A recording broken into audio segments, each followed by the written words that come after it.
Halo, selamat pagi. Hari ini kita akan belajar tentang anatomi dan fisiologi sistem perkemihan.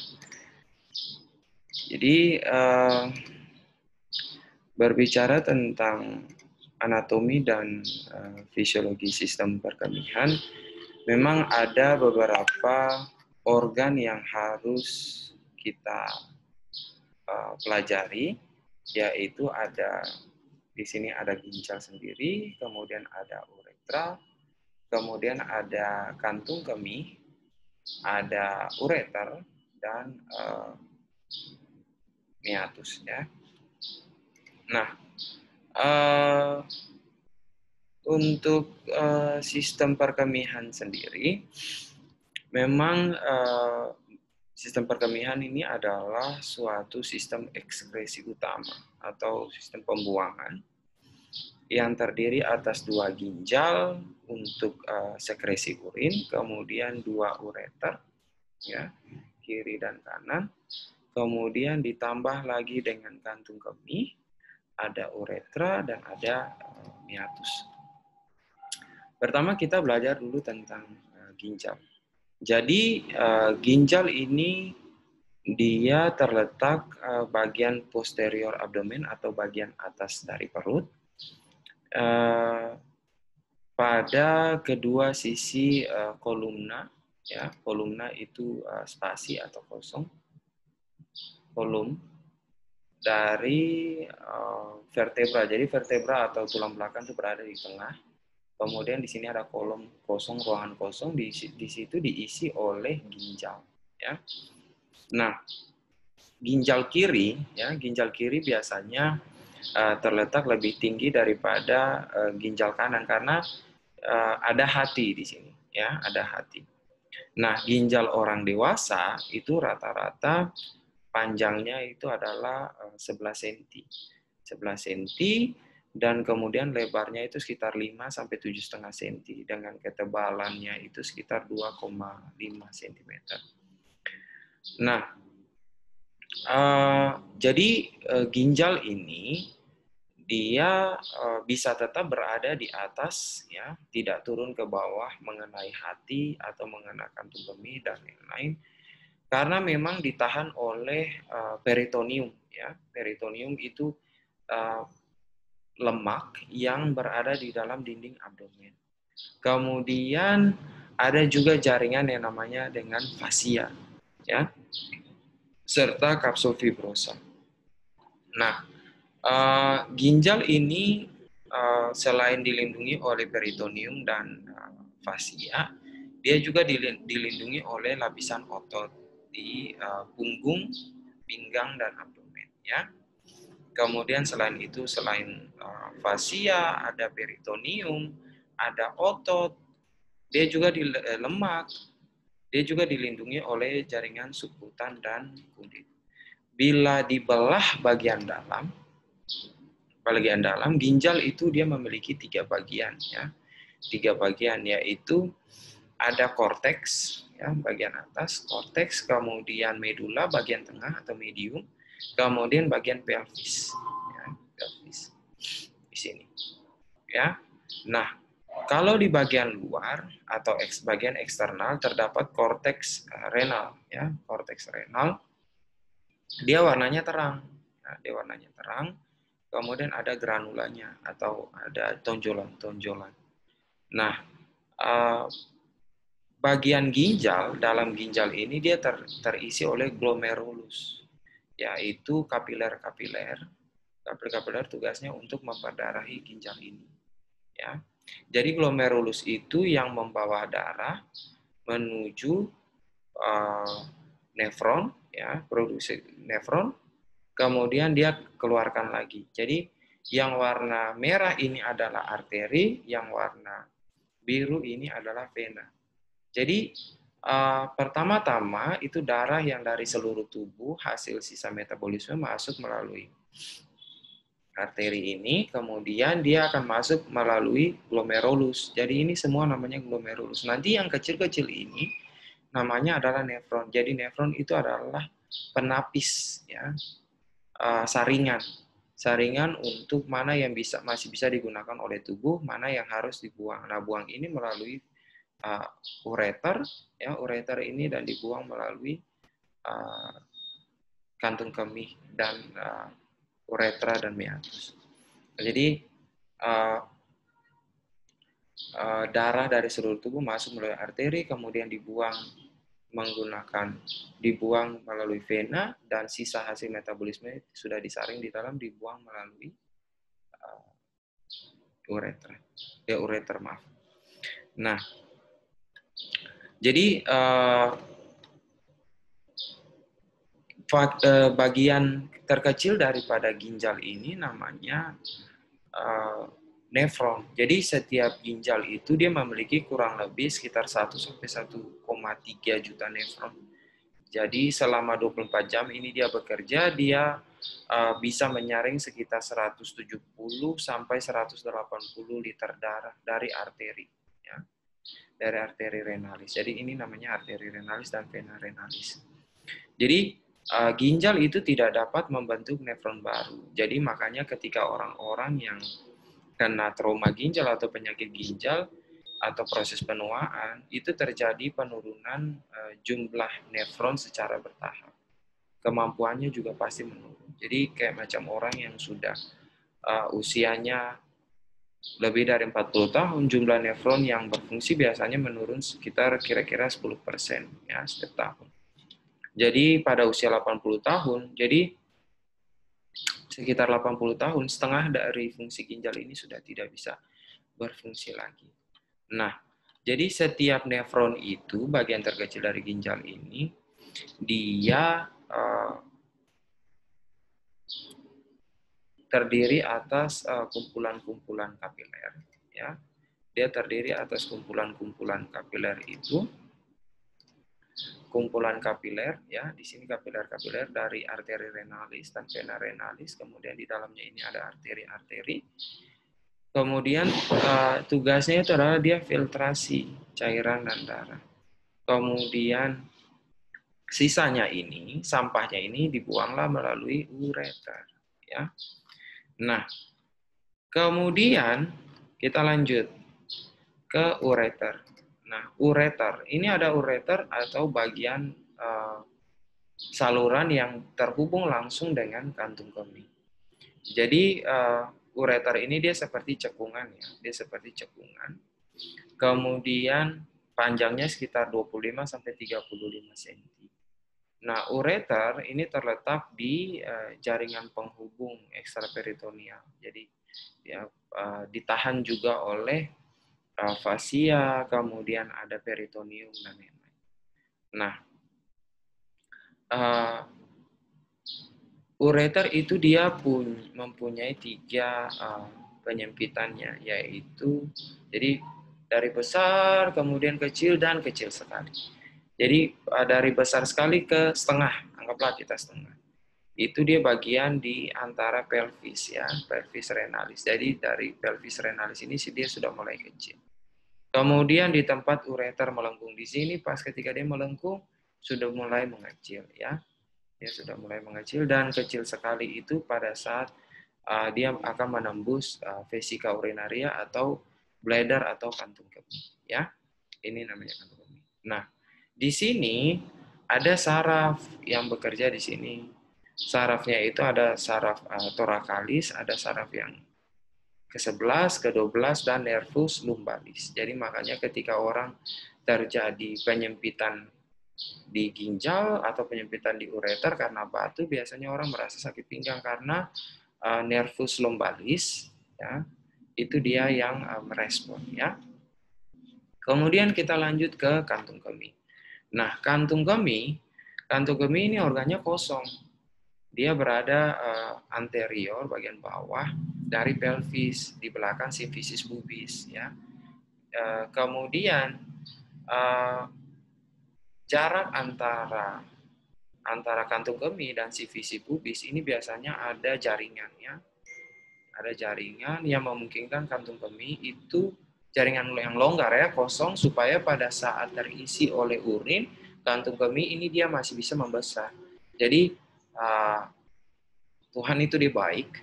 Jadi dia memberikan ada rongga di sini supaya ketika urin mengisi kantung kemih, biasanya kantung kemih dia akan melebar. Melebar itu ada rongga kosong yang masih bisa dia isi, ya.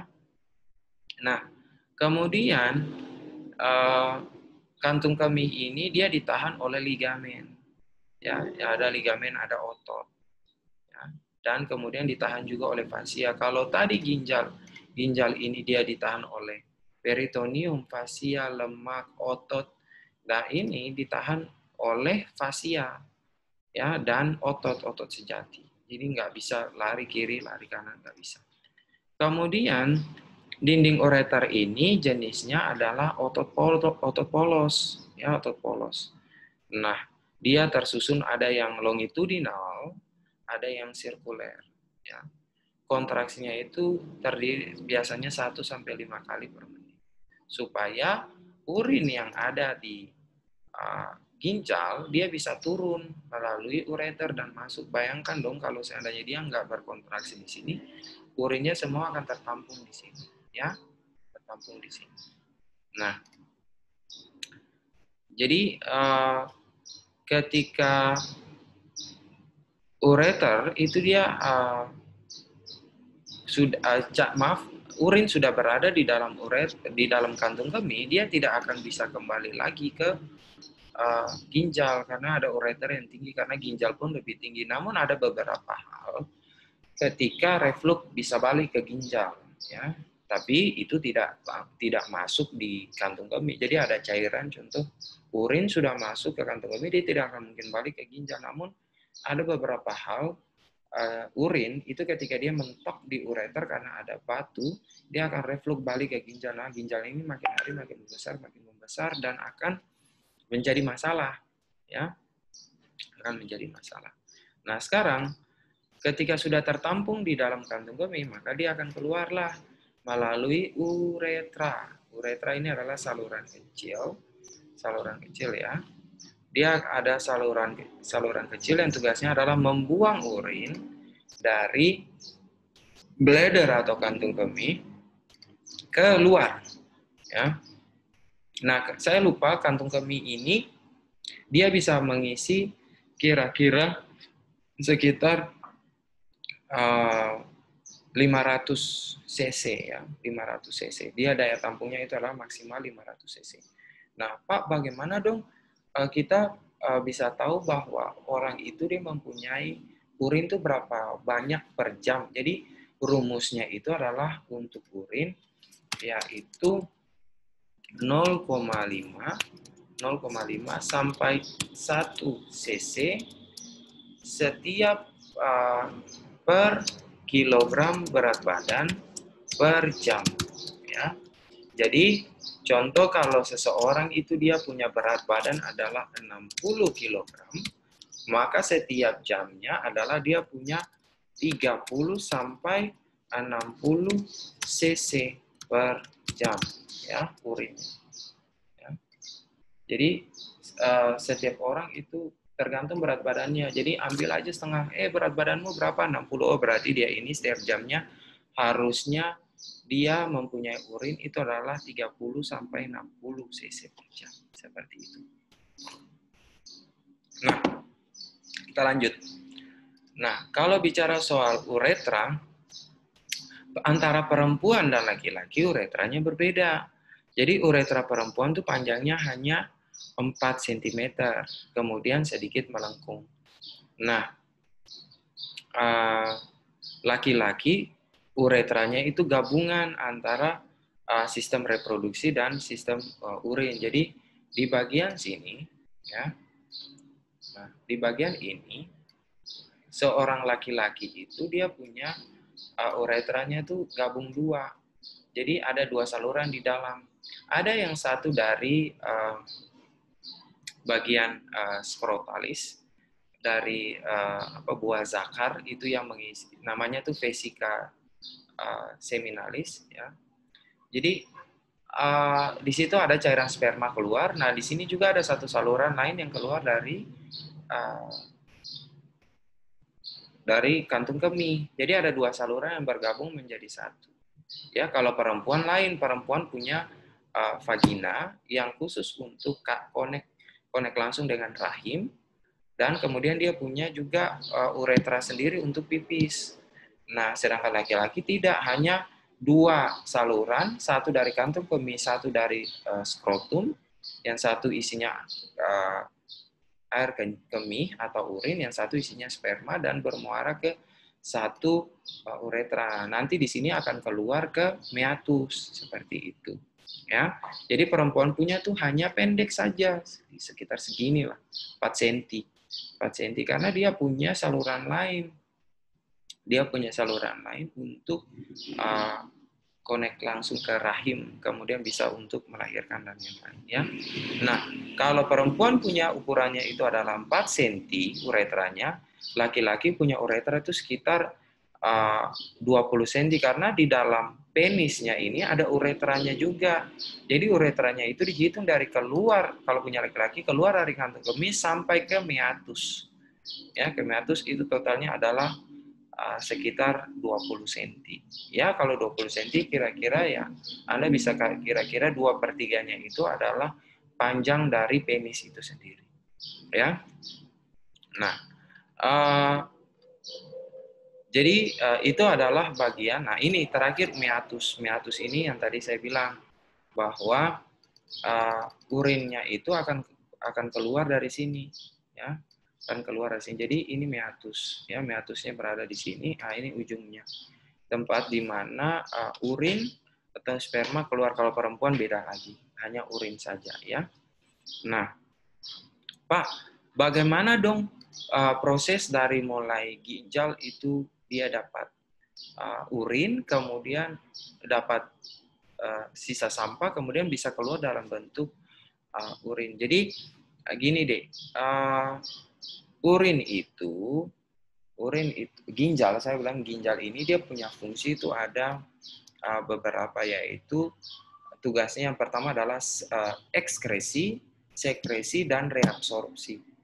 Dan satu lagi untuk pembentuk bakal sel darah merah. Jadi kita bicara soal sekresi.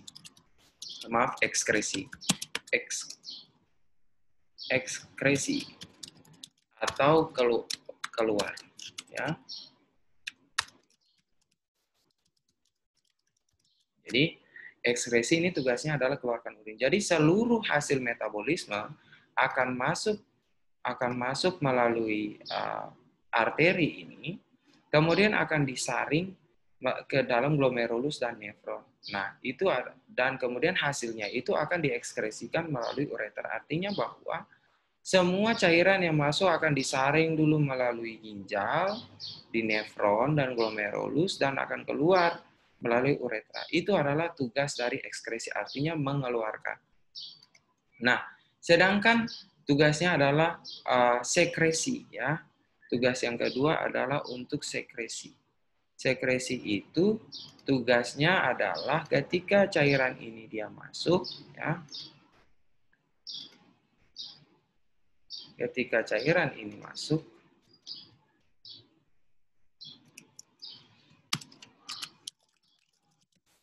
jadi ketika sekresi, tidak sekresi ini ketika urinnya ini keluar, tapi ketika disaring, tidak semua yang bisa dia buang, ya, seperti itu. Jadi dia hanya berada, dia filtrasi di dalam ekskresi dan sekresi. Sorry.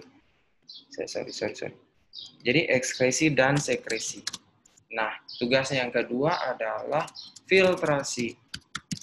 Jadi filtrasi dulu, baru ekskresi dan sekresi atau menyaring, ya. Jadi tugasnya ginjal pertama adalah menyaring, ya, menyaring semua sisa sampah metabolisme, kemudian dia akan melanjutkannya dengan melakukan sekresi atau ekskresi, ya. Nah, seperti itu.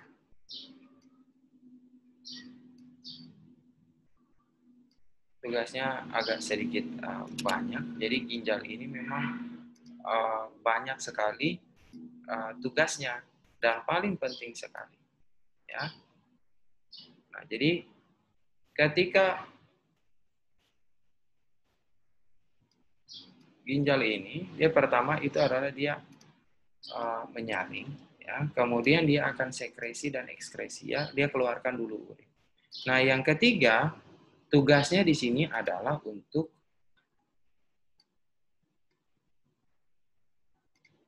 dia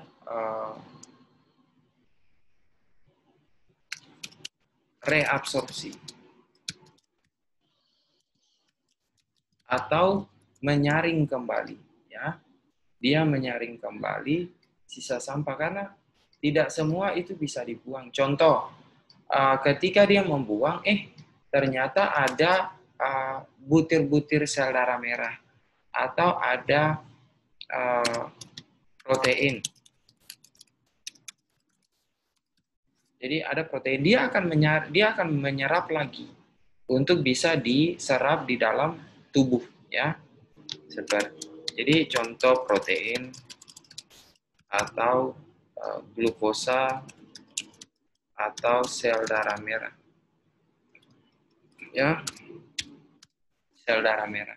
Jadi ketika ginjalnya masih bagus, maka protein, glukosa, dan sel darah merah ini akan reabsorpsi kembali. Namun jika orang yang punya masalah soal ginjal, maka biasanya yang akan lolos itu adalah glukosa, kemudian protein, dan RBC. Nah, jadi protein ini biasanya untuk orang yang sudah gagal ginjal, dan kemudian untuk ibu hamil. Jadi ketika orang gagal ginjal itu kan nefronnya sudah rusak tuh. Nefronnya sudah rusak, tidak ada yang bisa disaring, otomatis protein yang kita hasilkan dari dalam tubuh itu dia akan ikut keluar, ya, dia akan ikut keluar. Nah, berbeda dengan Pak, tapi kan apakah ibu hamil itu juga nefronnya juga ikut rusak? Enggak juga. Jadi nefronnya tidak ikut rusak karena memang nefronnya tidak rusak. Nefronnya tidak ikut rusak, tapi pada orang hamil itu karena hormon HCG-nya terlalu tinggi, produksi proteinnya itu makin banyak. Jadi akhirnya ginjal bilang, saya cuma mampu untuk saring sekitar 170 sampai 180 liter. Namun karena ibu hamil, di sini ada 2 orang, satu ibunya, satu yang di dalam perut, si baby. Kemudian dia akan keluar tuh. Dia akan keluar, ya. Dia akan keluar, ginjal nggak mungkin nyaring, akhirnya ada yang lolos. Makanya pas pemeriksaan urin, kok ada proteinnya di dalam? Iya, karena ibunya hamil, ya. Makanya contohnya kata, mau cek dia hamil atau tidak? Ya udah, kita pakai PP test. Jadi PP testnya itu indikatornya adalah selain hormon HCG juga ada proteinnya di dalam. Itu ada tesnya. Kemudian cuma berdasarkan dari urin. Nah, kalau orang yang dengan glukosa, pipisnya ada glukosa, biasanya orang DM. Jadi karena DM itu gulanya tidak bisa disimpan di dalam otot dan hati, dia ada di dalam pembuluh darah. Ketika ada di dalam pembuluh darah, maka dia akan disaring di dalam ginjal. Namun karena jumlahnya besar, loloslah dia. Makanya ketika cek di lab, kok ada glukosa, orang ini dia DM. Dan sudah pasti ginjal, ketika orang punya masalah soal ginjal, paru-paru dan hati dan jantung itu sudah pasti bermasalah. Tinggal tunggu waktu aja.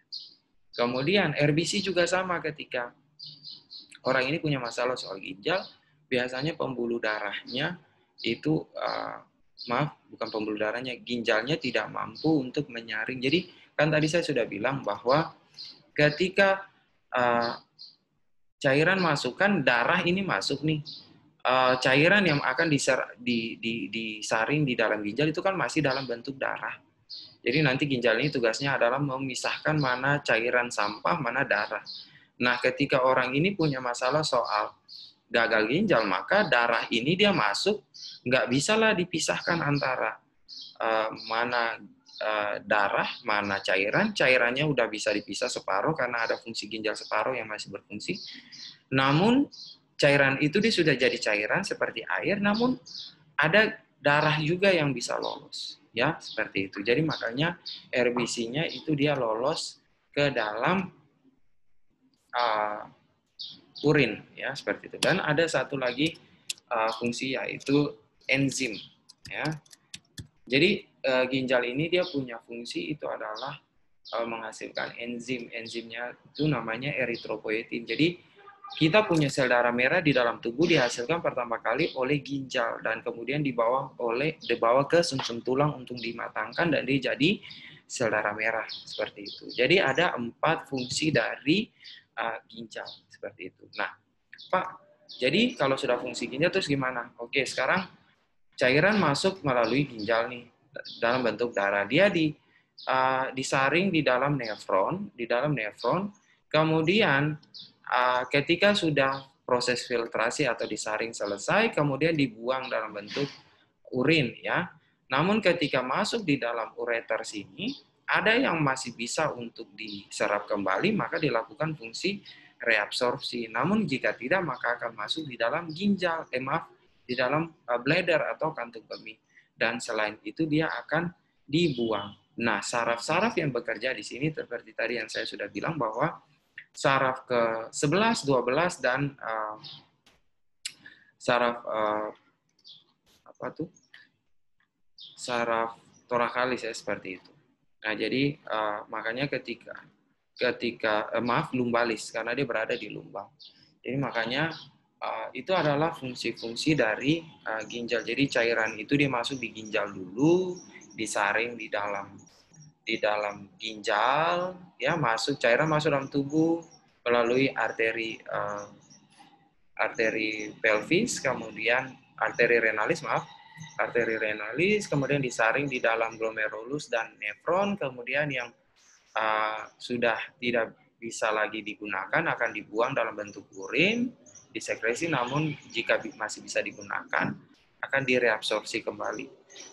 Kemudian masuklah melalui kantung kemih dan dibuang melalui uretra dan meatus seperti itu. Itu adalah fungsi-fungsi dari ginjal. Namun proses fisiologi perkemihan. Namun ada fungsi lain dari ginjal yaitu menghasilkan enzim. Nah, Pak, apakah enzimnya hanya eritropoietin saja?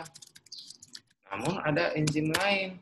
Enzim lain yang seperti renin, ya, angiotensin. Jadi renin dan angiotensin ini tugasnya adalah untuk mengatur tekanan darah. Jadi tekanan darah itu bukan diatur langsung dari dari jantung, tidak, tapi dari renin angiotensin seperti itu ya. Jadi ini adalah tugas dari proses fisiologis dari anatomis dan fisiologis dari sistem perkemihan. Semoga Anda bisa untuk menikmatinya dan silakan kerjakan tugas di bawah ini dan selamat pagi.